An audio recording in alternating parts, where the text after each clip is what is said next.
and welcome to the Finer Points of Fisticuffs, the first ever podcast to be recorded basically in a garage. I have with me our actual host, former professional fighter in MMA and current boxer and kickboxer, Matthew Manners. I'm right here, not exactly a legend, but hey, I had fun in the career whilst I was fighting.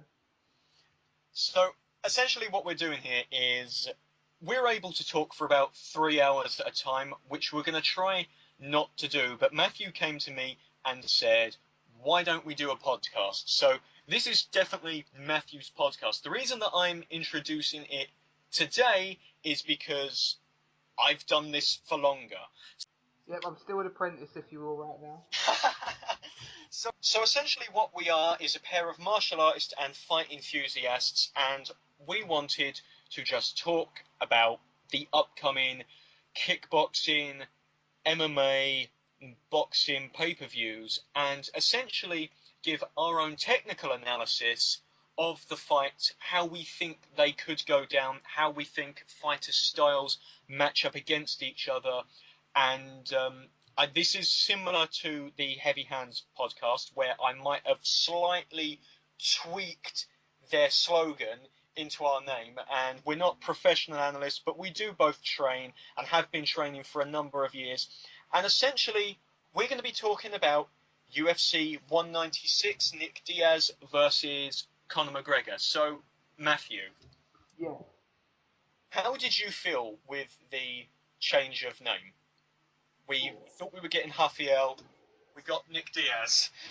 If I'm honest, I thought for Conor McGregor this is a great loss because this is a chance to really prove he might be the pound-for-pound best. But at the exact same time, if I'm Conor McGregor, this is actually right in my favour because I think Dos Anjos would have just took him down, stuck him, and just grounded out the win.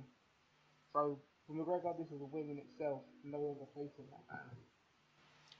Okay, and one of the things that I was thinking is Conor McGregor is kind of an anomaly to me because I would say he's probably my favourite fighter to watch right now, except for, I suppose, Joanna Jędrzejczyk and Lyoto Machida. Well, mine's always, the greatest fighter of all time, Mark Hunt.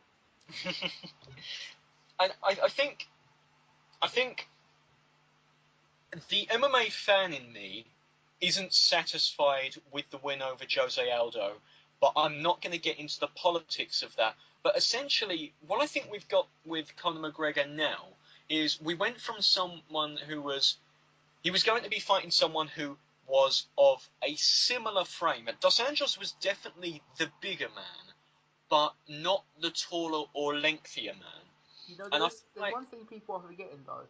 I think everyone is focusing on the fact that Dos Anjos is of course the lightweight champion, whereas McGregor is the featherweight. But if people go back and do their research and watch how McGregor come up in the industry, he was at Cage Warriors here in the UK. He was both heavyweight and lightweight champion. So I think the weight thing is something that I think people are aiming at, which doesn't really exist actually. Well, that's what I was thinking, because he was a lightweight when I was watching him before he joined the UFC.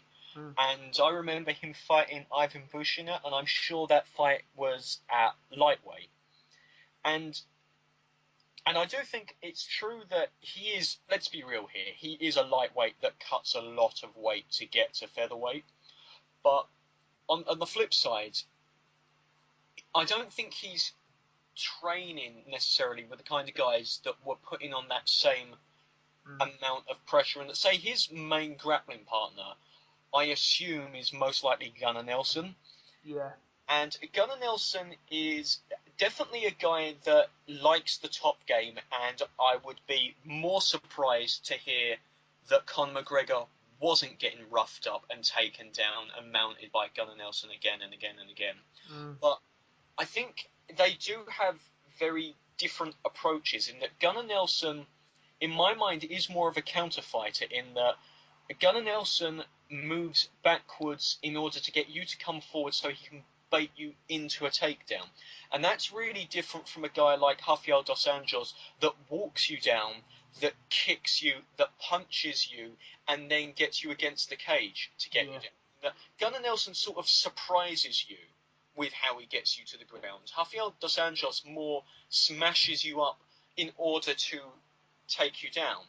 And I think that even though Conor McGregor had the reach and definitely has by far the better boxing, I think he could have definitely caught dos Anjos coming in. I feel that now that he's fighting Nate Diaz, it really is a case of he's given up this reach.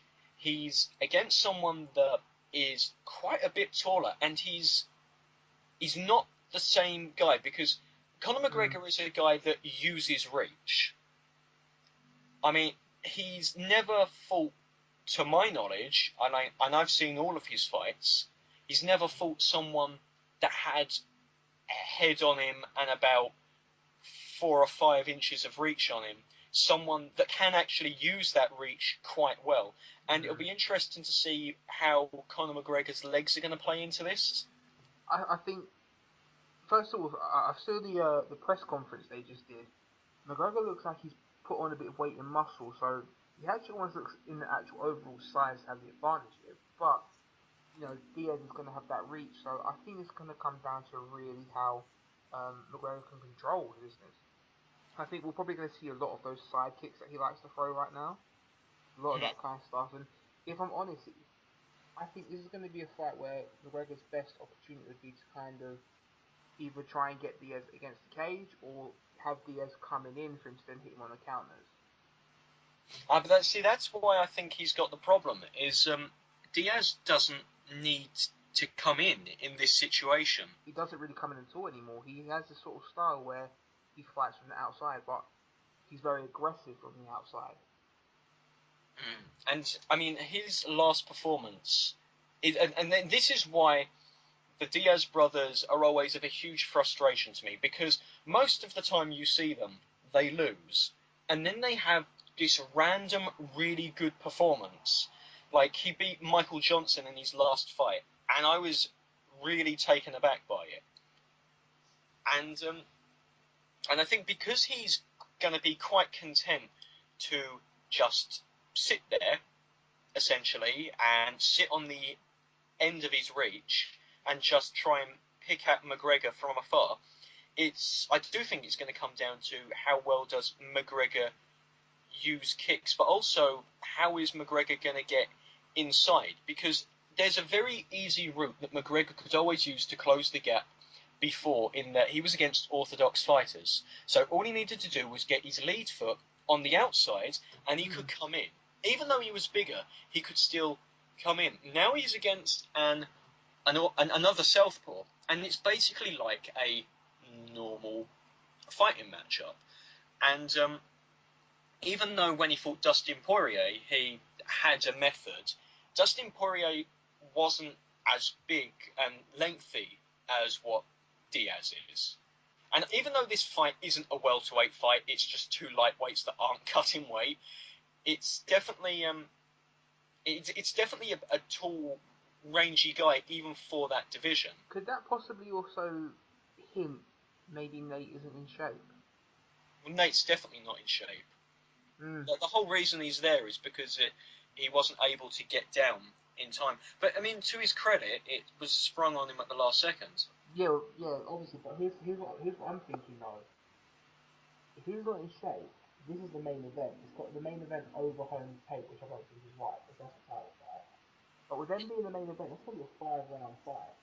So will you be able to go 25 minutes? Well, yeah. As well as that is Diaz has often been touted as a great boxer, and I've never agreed with it.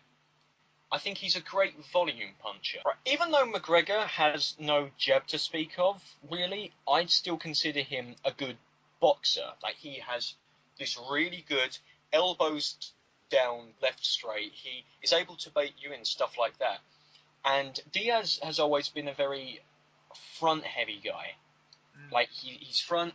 He wings a lot of punches, stuff like that. He can hit on the counter, but I've never thought of him as much of a great technical boxer. Yeah.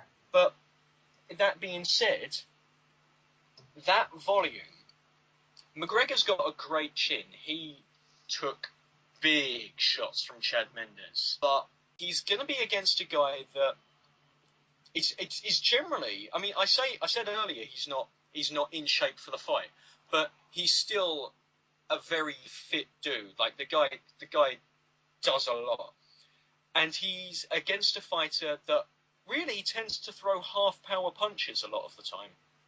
I think the other thing as well is you have to look at momentum right now as well. McGregor's taking over the world, and if we go back and look at Diaz's last 5 fights, he lost to Benson Henderson, lost to Thompson, beat Gray Maynard, who's probably towards the end of his career now, lost to the champ, and just beat Michael Johnson in which was, I know you personally was quite surprised by the result. So I don't think Diaz is really in a position to be fighting for a title anyway. So I mean, he's not fighting for the title, so I suppose that helps. But he is fighting a champion, so should he really be in this position right now anyway? Don't get me wrong, as a fan, that it's happening, but I just don't think it makes a lot of sense right now. Well, I think regardless of the politics of it, you can't deny it's a really interesting stylistic matchup. Oh, definitely. It's also very exciting. The thing I'm really interested in as well is, typically the Diaz brothers are the ones that, let's say, are more they're more colourful in their characteristics. They're the ones that talk a lot of rubbish. They do a lot of taunting, really a lot of psychological warfare. But then you look at how his brother Nick just fought Anderson Silva, it kind of just evened itself out, and it really wasn't a very entertaining fight, other than when Nick Diaz lied down on the ground. So my concern here is, will this be a sort of situation where they're both for so much time talking, they don't fight? So you didn't like Nick versus Anderson then? It was entertaining from a comedic standpoint, but I wasn't really that into it. It wasn't Silver Bisping level entertaining comedically. I tell you what, that was such a bad call the other day. But to get back on track,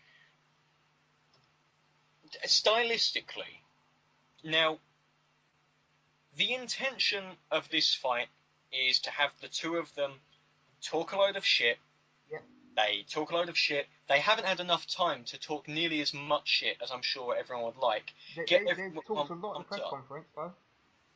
Yeah, but there's only been, maybe 2. But I guess the objective is to get them to talk a load of shit, hype up the audience, and then McGregor is probably supposed to walk over Nate Diaz completely. Yeah. In the words of his brother Nick, this is wolf tickets.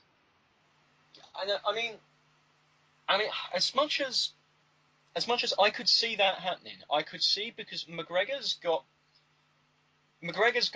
luck on his side, I suppose. Like, I think if there is a God, he's watching McGregor, because McGregor has had a lot of fortune to get the wins he's had. Not saying he's not a legitimate fighter, because he is, but he has not had a particularly rough run to the title. His title fight was weird, and now he's against an unfit Nate Diaz. Yeah. So I can see, as well as that, because McGregor is so good, I could see him walking in there and knocking out Nate Diaz in the first round. Yeah. But at the same time, stylistically, I feel like this is a fight that Nate could definitely win. Yeah. I don't want to say he'd win, and I'm not going to make a prediction, because I don't know. I really don't know. But when I think of this, I feel like the stylistic advantages and the advantages in just the way he fights in terms of conditioning, throwing things half power and peppering over time, I feel like a fit Nate Diaz could surprise us all and win this like he did with Michael Johnson. The Diaz brothers are so inconsistent, you never know who's turning up. That's the problem. But on the flip side, Conor McGregor has got this Muhammad Ali-like chakra to him, in that I'm not saying he's the greatest of all time, because he's not. I'm not saying he's the greatest featherweight of all time, or lightweight, because he's not.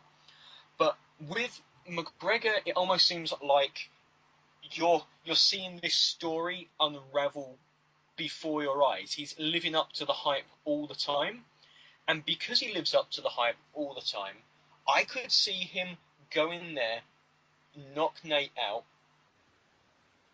and then that would be it. But it's such a weird fighting that I have no idea. It's actually a lot like with Jose Aldo, where I had no idea who would win. Well, I think And the fight's going to go one of two ways, in my opinion. My opinion is just simply, if the fight ends up with them both cancelling each other out, it will be a decision win to McGregor, because with all the hype behind him, I just don't think they'll give the decision to Diaz.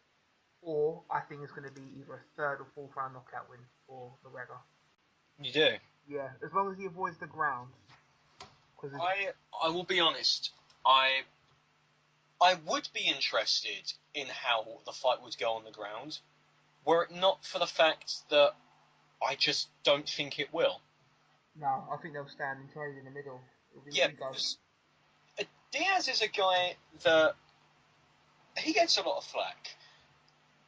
The truth is that he's often, and I was guilty of it when I was a new fan. People say that he's dumb, that he's disrespectful, and so on. And the truth is that when you look behind it all, what he is actually a very, very smart guy that's not well spoken. He has a good brand. He definitely has a good brand. You hear Diaz, you do tend to think Nick, but you're not that upset when you hear his name. He's a guy that is so deceptively smart. He has great jiu-jitsu, but then I don't know why, but he just goes back on it all and just focuses on striking, even though honestly he could have McGregor on the ground. Yeah. He's bigger, he's lengthier, and he's well, I don't want to call him a ground specialist, but you could always count on him to tap you out. He's a black belt, and he's been with Cesar Gracie for how many years? But I don't think it goes to the ground. So, just sort of end this particular discussion. What do you have a prediction for this fight? No, I don't know. I think I wouldn't be surprised either way. I wouldn't be surprised if McGregor won it in stunning fashion. I wouldn't at all be surprised if McGregor won it by a very close fight. But at the same time, I would not be surprised if Nate wore him down and knocks him out. I really don't know. It's a lot like Aldo McGregor for me this time, where I've got no clue. With Mendes, I was surprised because I thought Mendes was going to win. Rafael, I think that Rafael beats him, so that would have surprised me if Conor had won. But in this instance, it's a fight where I have no clue. I tell you though, if McGregor wins this fight though, I think he has one more fight at featherweight. I think he needs to fight Frankie Edgar. I don't think we're ever seeing that. I really believe if he beats Edgar, he can then give up the featherweight belt. It wouldn't matter at that point, but he does need to fight Edgar. I mean, he probably should, but I doubt he will. Yeah. What do you think of the kind of understated co-main event, which is the women's bantamweight title fight? Which is the title fight, thus should be the true main event. Personally, I think we're going to see a fight fairly similar to Home Rousey. Yeah. Because a lot of people like to say about Tate's going to have decent striking or better striking than Ronda. I was watching quite a lot of Tate's fights on Fight Pass last night and the night before. Her striking isn't exactly that technical. She's good at flurry and punches, but she wings the right hands. And she's guilty of the exact same thing Ronda does. She comes straight forward with her head in a perfect stable position.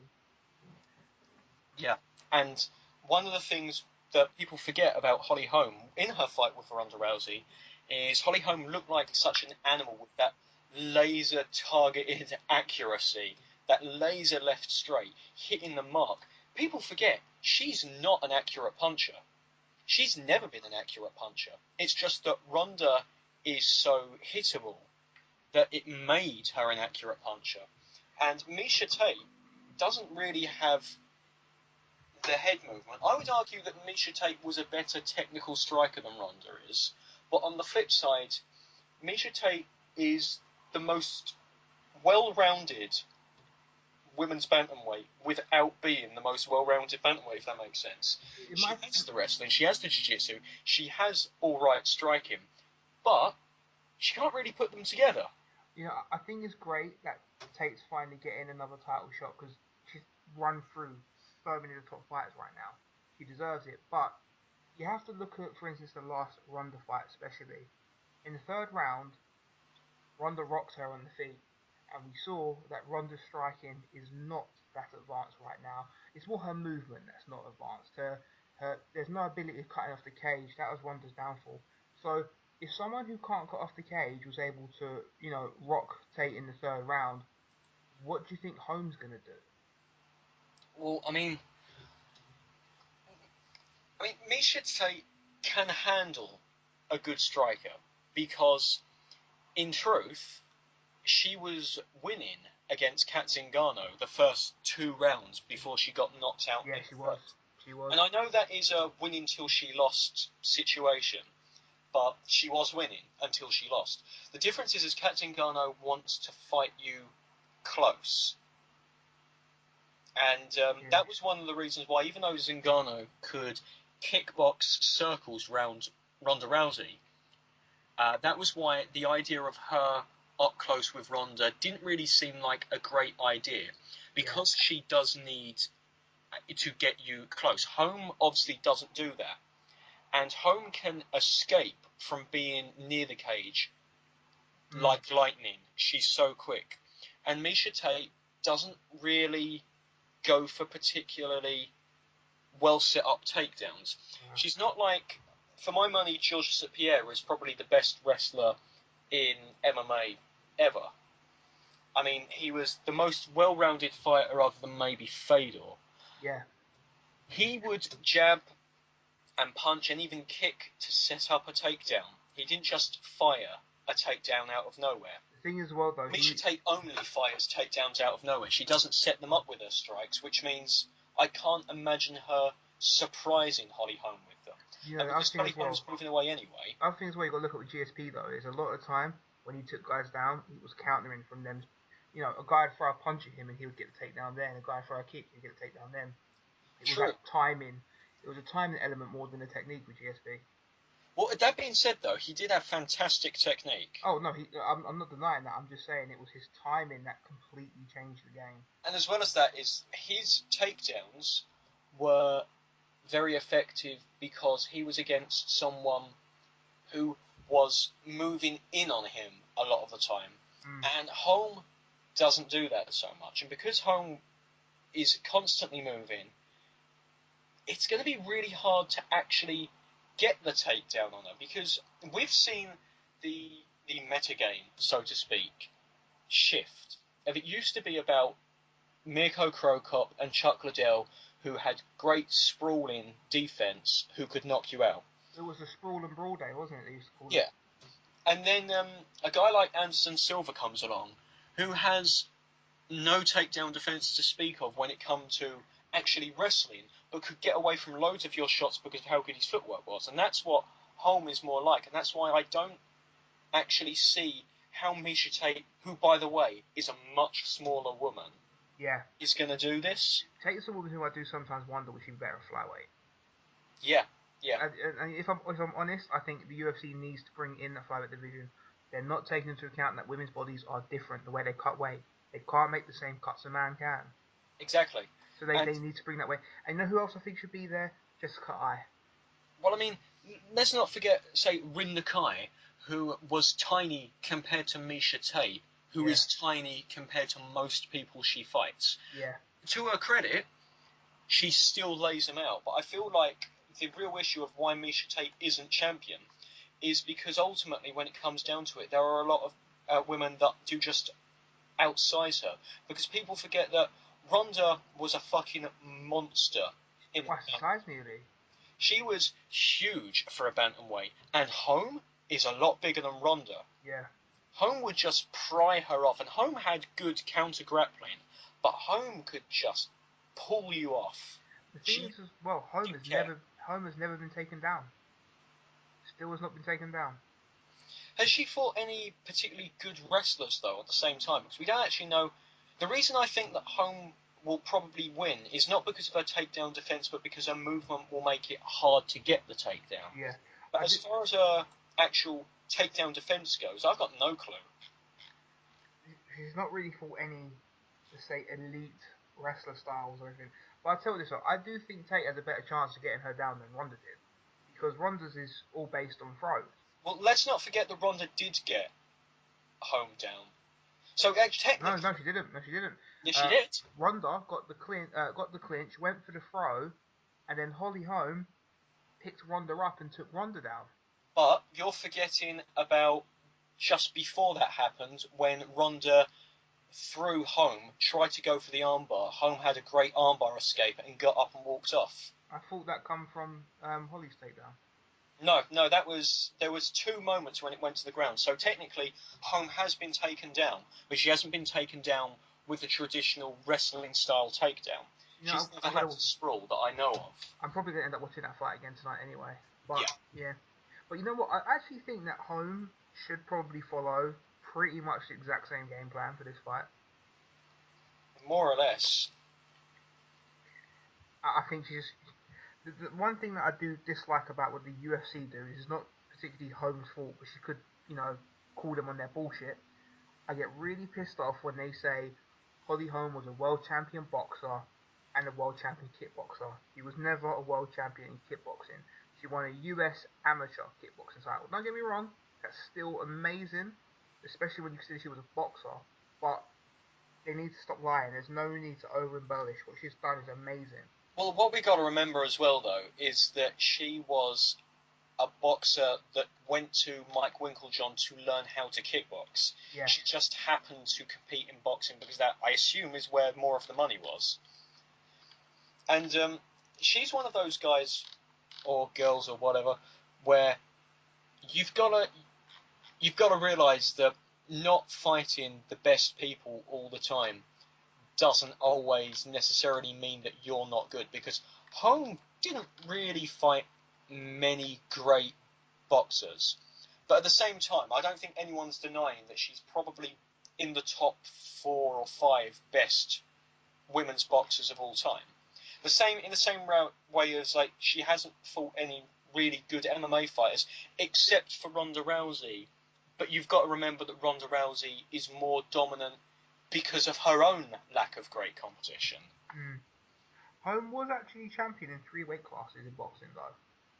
There is, however, another fight that we've not spoke about, but I actually think is really interesting. Amanda Nunes? And Valentina Shevchenko. Yes. And if I'm honest, I truly believe Amanda Nunes probably should have had the next title shot. Because, especially the way she just demolished McMahon. That was amazing. I really believe this woman is just not be given a title shot. I truly believe the UFC will not give any woman a title shot who's not American. I'm at that point now where I'm starting to think that. Well, I don't think it's fair to say that when one of the women's champions is Polish. Yeah, maybe you're right there, but but we're not using logic. Well, let's look at this fight, because this is, I think, the last one that we should really talk about. You've got Amanda Nunes, who honestly, not the best striker in my opinion. I know she has a lot of good wins via knockout. Like, most of her wins are knockout. But the last really good striker she fought was Kat Zingano, who knocked her out.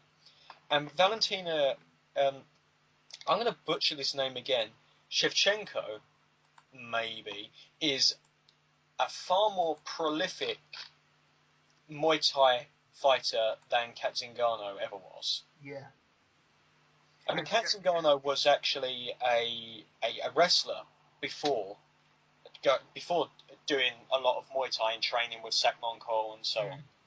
But she's known primarily, I suppose, as a striker. But Valentina is really more like Johanna Jędrzejczyk. Yeah, in fact, she beat Johanna Jędrzejczyk and Kaylee Reese. That was in Muay Thai that they fought, wasn't it? Yeah. You know, also, Valentina is also a second-degree black belt in Taekwondo. So, how do you think this fight is going to go down? Because, honestly, I don't know, but I'm going to say Valentina just has the skill on her. But at the same time, the threat of the takedown really does change everything. Right, when it's striking, I think the natural reality is it's going to be a well-accomplished kickboxer versus a very hard-hitting brawler.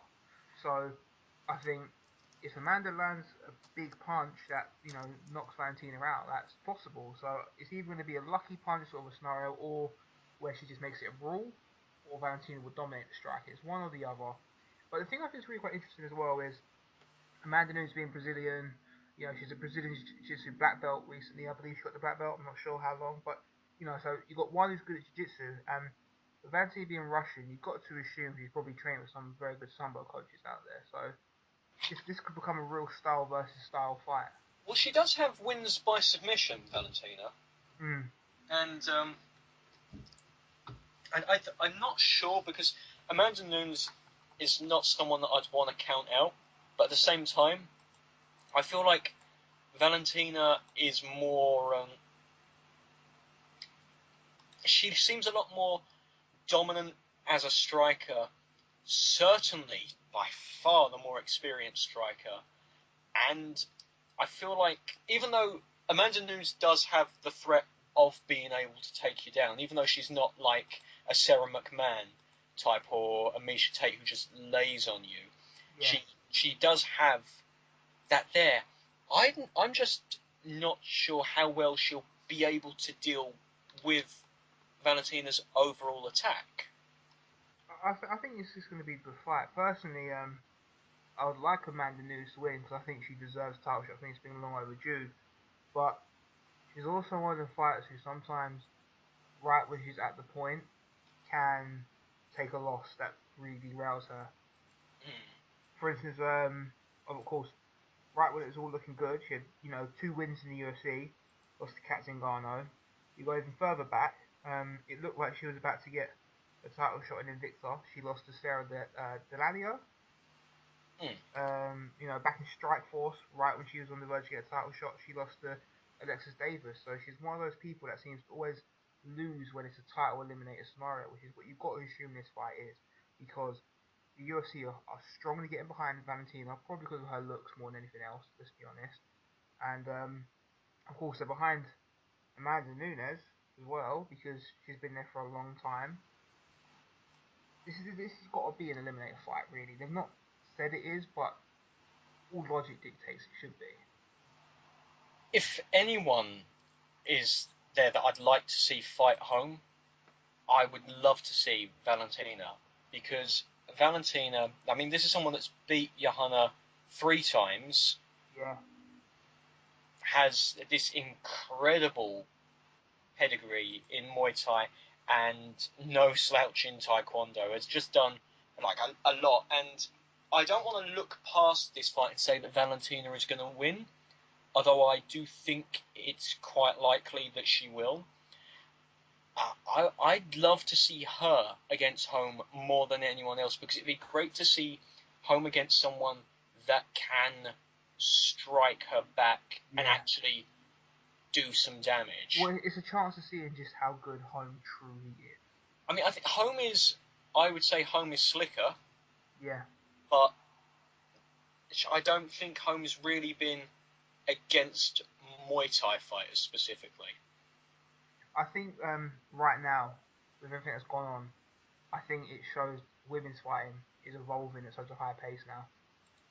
Because this happened years ago with the men, you know, Gracie's dominated, and then the strikers who learned how to grapple took over for a while. And then the wrestlers took over, and now it seems the strikers have come back again. So the sport goes through flows, and I kind of feel this is the new era in women's fighting where the strikers are going to dictate for a while. Well, I think that's really the three fights that were most interesting to me, at least. The only one that I'm quite interested in is a prelim, which is Diego Sanchez and versus Jim Miller. Miller. Yeah, if I'm honest, I think that's just a being a fan of the 06 brand that the UFC was back then.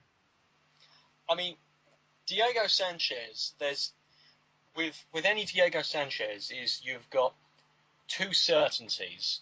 That is, that cut on his head that BJ Penn did is going to open up. Yeah.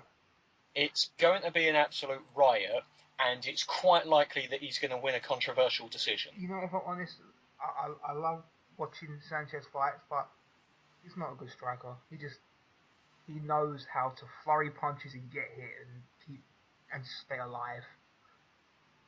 So he's an exciting fighter, fun to watch, but he's not on my top 10 greatest strikers list, let's put it that way.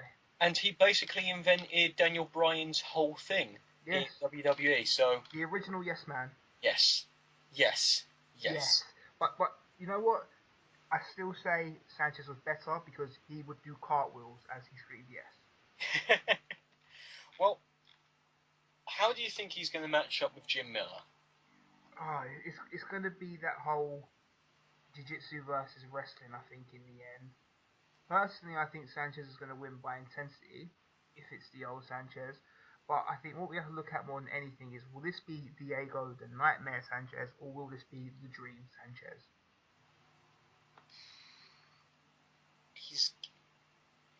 He's a guy that, I mean, I could get flack for this, but I don't care. He's a guy that I don't want to see fight anymore. Because he is such an absolute warrior that has left his heart in the cage so many times. I don't think he's going to be making it into the Hall of Fame, put it that way. He might do, actually, because he's an incredible fighter that has been a fan favourite for so long, has had so many fights of the night, and I don't want to see him die age 40 from collective head trauma. And we don't want to see him having the Gary Goodrich treatment either. Yeah, I don't want to see him fight anymore. Just because I respect him too much. The same with Dan Henderson. I'll tell you what though, if Stephan Bonner deserves a spot in the Hall of Fame, Diego Sanchez deserves a spot as well. Because Diego Sanchez does that sort of thing every fight. Plus he won the Ultimate Fighter. Gets Ray Guida in a split decision. Yeah. No, he fought Kenny Florian in the final. Oh, I'm looking at the Ultimate Fighter finale. Ah, I see. I know what's going on. I'm looking at the wrong. The original season 1. Well, I think we've basically covered everything. Well, there will definitely be quite a lot of these podcasts coming up soon. We've got many topics that we want to discuss. That'll be very structured, a lot better than this podcast. This is just our debuting show. Another quick little announcement is we have a fighter, one of the top kickboxers in the country, has agreed to come on at a later date. So we're hoping to announce that within the next week or so. Okay, great. So thank you to our host, Matthew, and we will see you next time.